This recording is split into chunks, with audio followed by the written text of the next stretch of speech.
Bismillahirrahmanirrahim. Assalamualaikum warahmatullahi wabarakatuh.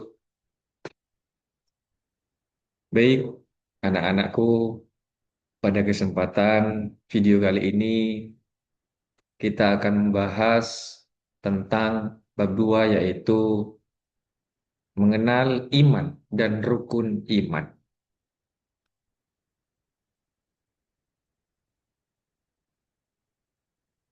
Mari sebelum kita buka, kita awali dengan pembukaan baca suratul Fatihah supaya pembelajaran di video kali ini bisa bermanfaat في الدنيا والآخرة آمين بسم الله الرحمن الرحيم الحمد لله رب العالمين الرحمن الرحيم مالك يوم الدين إياك نعبد وإياك نستعين اهدنا الصراط المستقيم صراط الذين أنعمت عليهم غير المغضوب عليهم ولا الضالين آمين.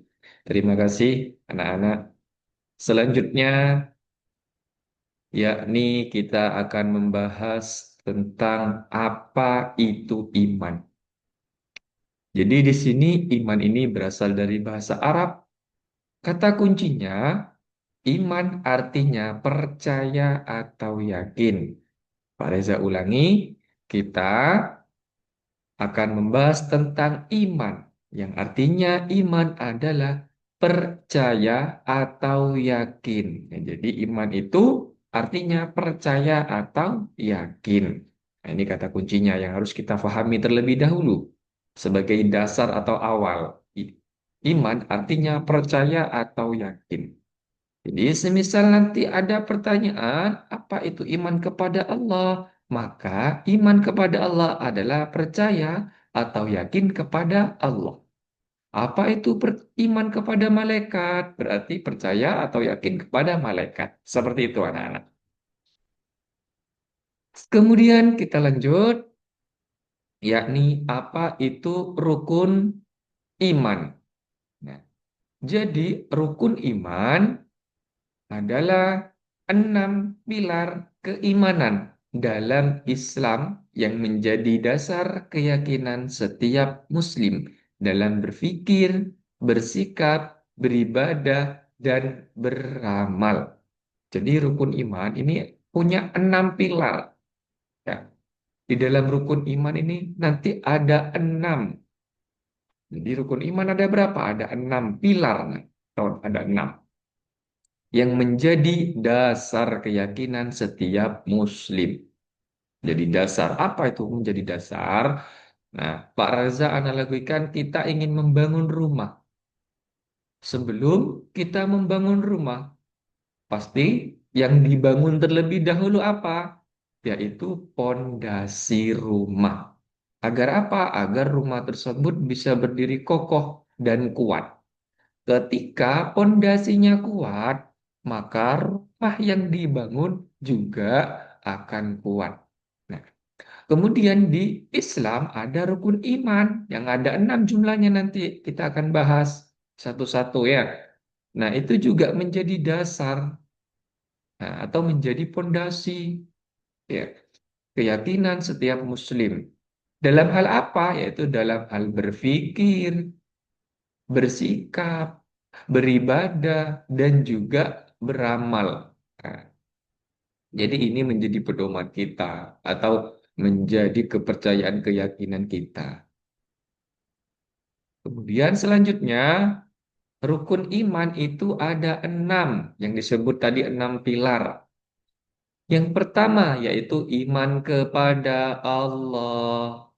Iman kepada Allah berarti apa artinya? Nah, tadi kita sudah bahas, iman adalah percaya atau yakin. Berarti rukun iman yang kepada Allah yang pertama ini adalah percaya atau yakin kepada Allah. Yang kedua, rukun iman kepada malaikat berarti percaya kepada malaikat, percaya adanya malaikatnya Allah. Yang ketiga, percaya atau yakin kepada kitab-kitab Allah atau iman kepada Allah. Itu anak-anak.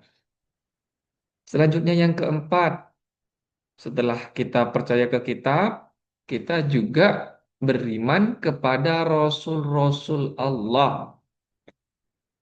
Apa itu rasul? Utusannya Allah.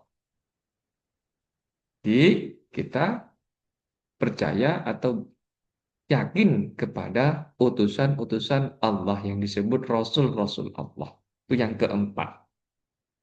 Rukun iman yang kelima yaitu iman kepada hari akhir atau percaya dan yakin kepada hari akhir. Yang keenam, rukun iman kepada qadha dan qadar. Dimaksud di sini adalah percaya atau yakin kepada qadha dan qadar. Baik anak-anak, jadi rukun iman itu ada 6. Ya, di sini ada 6. Kemudian kita akan bahas dan Pak Reza akan jelaskan satu persatu. Yang pertama, iman kepada Allah. Apa itu iman kepada Allah? Iman kepada Allah berarti percaya kepada Allah. Ya, meyakini bahwa Allah adalah satu-satunya Tuhan yang Maha Esa, Maha Kuasa, dan tidak ada sekutu baginya. Jadi, percaya dan yakin kepada Allah bahwasanya Allah itu hanya ada satu, Maha Esa satu, Maha Kuasa, Maha menguasai semuanya yang ada di dunia ataupun di akhirat, ya. Dan tidak ada sekutu baginya. Nah, coba anak-anak kira-kira sini ada slide ya.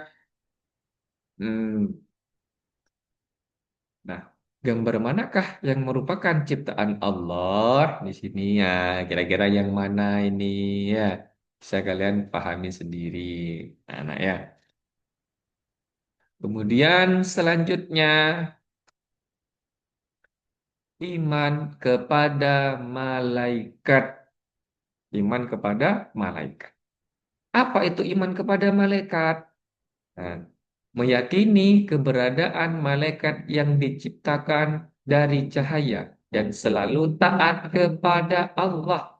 Nah, jadi iman kepada malaikat atau percaya kepada malaikat itu meyakini keberadaan malaikat. Nah, kita harus yakin atau percaya adanya malaikat yang diciptakan dari cahaya. Jadi malaikat itu diciptakan dari cahaya. Kalau kita sebagai manusia diciptakan dari tanah dan selalu taat kepada Allah. Jadi malaikat itu semuanya taat kepada Allah, patuh akan perintahnya Allah. Nah, di sini ada 10 malaikat yang wajib kita ketahui. Ya, ada 10 yang wajib diketahui. Yang pertama adalah malaikat Jibril. Ya, apa kira-kira ya tugasnya malaikat Jibril? Oh, masih ingat apa enggak? Nah, malaikat Jibril. Ya, malaikat Jibril tugasnya adalah menyampaikan wahyu. Ya. Kemudian yang kedua adalah Mikail. Nah, Mikail, malaikat Mikail tugasnya apa? Membagi rezeki. Ya, ini tugasnya malaikat Mikail. Kemudian nomor tiga adalah Israfil. Israfil ini tugasnya meniup sangka kala. Ya. Kemudian selanjutnya ada Israel. Apa tugasnya Israel anak-anak? Tugasnya malaikat Israel adalah mencabut nyawa. Ya, jadi Israel itu ditugaskan oleh Allah mencabut nyawa. Ya. Kemudian selanjutnya ada mungkar. Ya, apa tugasnya malaikat mungkar? Nah, tugasnya malaikat mungkar ini adalah menanyai di dalam kubur. Nah, mungkar ini punya sahabat. Ya. Kalau zaman sekarang namanya besti. Ya. Siapa sahabatnya ini? Nakir. Ya, mungkar dan nakir ini sama tugasnya, yaitu menanyai di dalam kubur. Kemudian selanjutnya rokib, malaikat rokib. Nah, ini malaikat rokib ini ada di samping kita setiap hari, anak-anak. Ya, untuk apa tugasnya? Ngapain? Ya, tugasnya adalah mencatat amal baik. Jadi, semisal ya kita bersodakoh, nanti langsung dicatat oleh malaikat rokib. Begitupun selanjutnya yaitu atid. Nah, ini sama. Ini di samping kita. Apa tugasnya? Kalau ini mencatat amal baik, atid ini mencatat amal buruk. Ya. Suatu perkataan atau tingkah laku kita yang itu buruk, maka akan dicatat oleh malaikat atid. Nah, bisa dipahami ya anak-anak ya? Ya, jadi ini bareng, mungkar ini sama nakir bareng, kemudian rokib sama atid ini di samping kanan kiri kita. Kalau rokib itu berada di samping kanan kita, mencatat amal baik. Kalau atid di samping kiri kita, yang tugasnya mencatat amal buruk. Nah, kemudian dilanjutkan yaitu malaikat Malik. Malaikat Malik apa tugasnya? Menjaga pintu neraka. Ya, tuh malaikat Malik tugasnya. Yang terakhir, nomor 10 yaitu malaikat Ridwan. Nah, malaikat Ridwan ini tugasnya menjaga pintu surga. Nanti kita akan bertemu dengan malaikat Ridwan. Nah, ya semoga kita bareng-bareng nanti masuk di surganya Allah ya anak-anak ya. Kemudian kita lanjut ya. Ini adalah yang kedua rukun iman kepada malaikat. Jadi kita harus percaya ya adanya 10 malaikat Allah. Dan tadi sudah Pak Reza jelaskan satu per satu tugasnya. Kita lanjut yang nomor 3 ya. Nomor 3 yaitu iman kepada kitab-kitab Allah. Nah, yang nomor 3 percaya kepada atau yakin kepada kitab-kitabnya Allah. Nah, di sini Allah menurunkan kitab suci. Sebagai apa? Yaitu sebagai petunjuk bagi manusia. Jadi kitab-kitab Allah ini sebagai petunjuk bagi manusia. Adapun kitab yang diturunkan Allah yang pertama yaitu Taurat. Nah, Taurat ini diturunkan kepada siapa? Nabi Musa alaihi salam. Yang selanjutnya Zabur. Nah, kitab Zabur ini diturunkan kepada Nabi Daud alaihi salam. Berikutnya yang nomor 3 yaitu kitab Injil. Ini diturunkan kepada Nabi Isa alaihi salam. Dan yang terakhir kitab Al-Quran. Ini kitab umat Islam yang terakhir yaitu Al-Quran. Diturunkan kepada Nabi Muhammad Sallallahu Alaihi Wasallam. Jadi kita wajib percaya dan meyakini kepada empat empat kitab ini. Ya, adanya keempat kitab ini kita harus percaya dan yakin. Itu adalah pengertian dari iman kepada kitab-kitab Allah.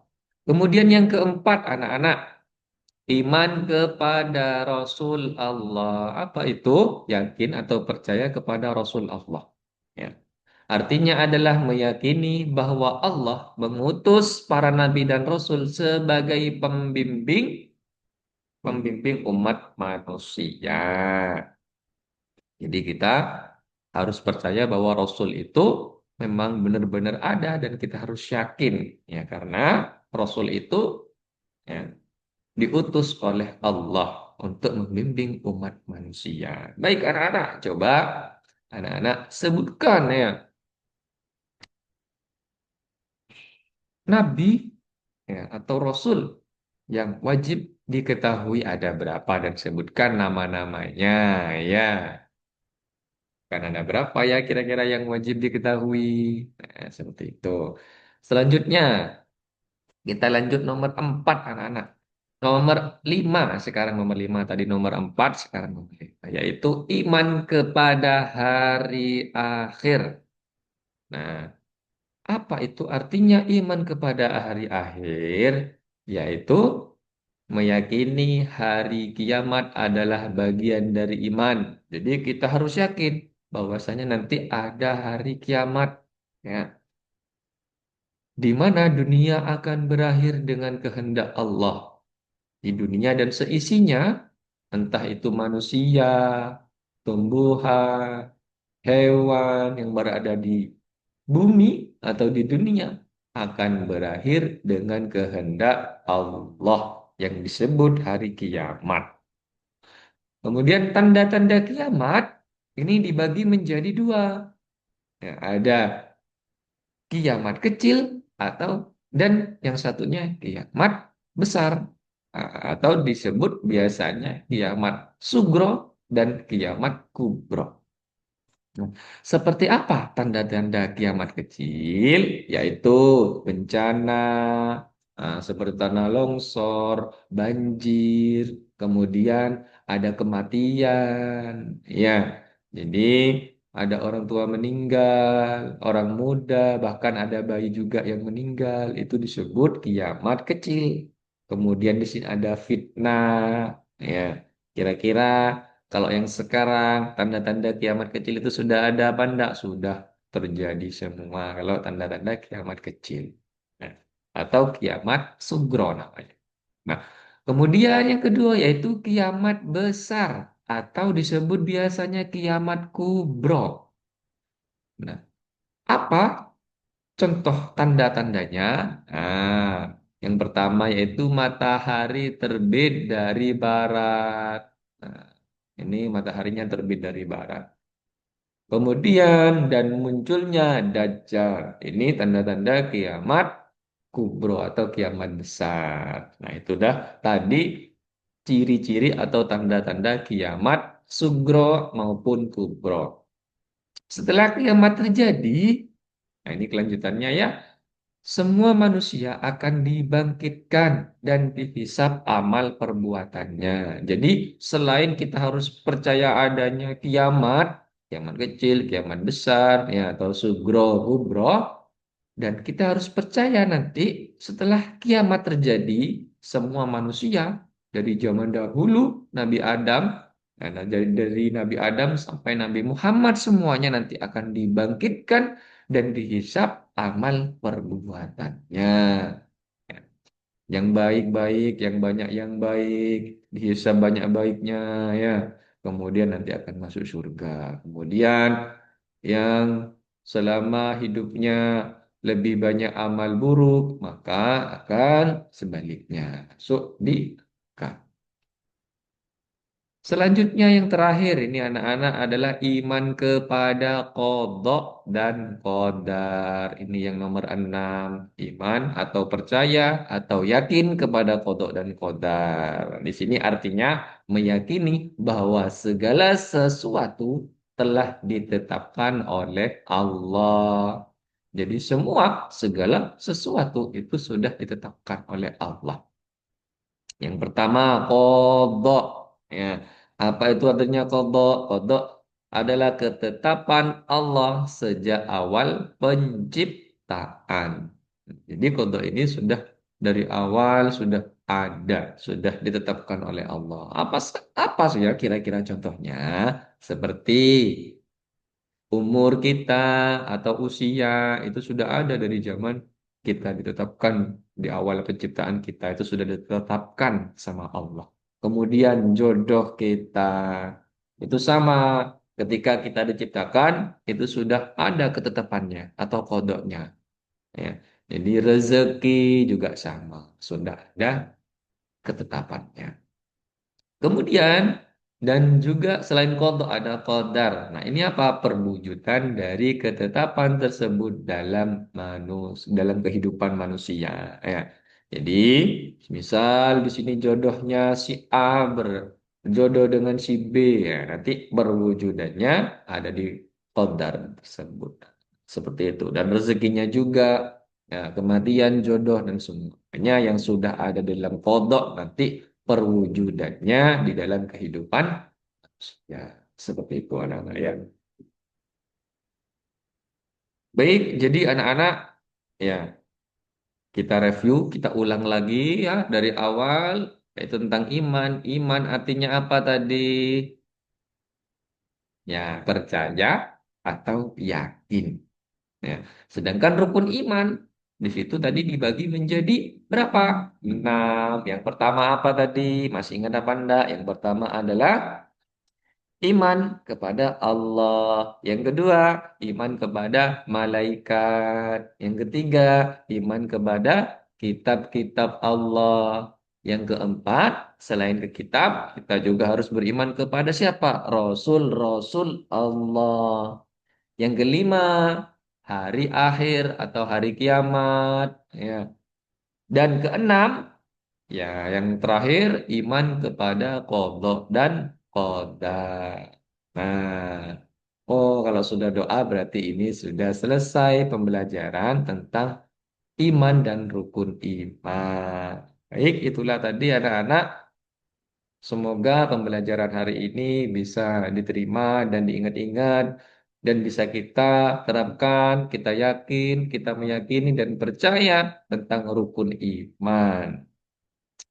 Baik, sebelum kita akhiri video kali ini, mari kita doa bersama-sama, berharap pembelajaran yang Pak Reza berikan bisa bermanfaat, bisa kalian terapkan, ya, dan bermanfaat di dunia, bermanfaat di akhirat, di dunia wal akhirah. Amin, amin ya rabbal alamin. Mari kita baca doa bersama-sama. Allahumma zidna ilma, yaqinan, wa fahma, wa ilman amalan salih.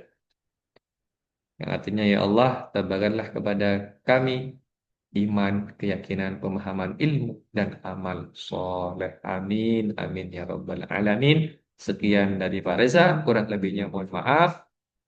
Wassalamualaikum warahmatullahi wabarakatuh.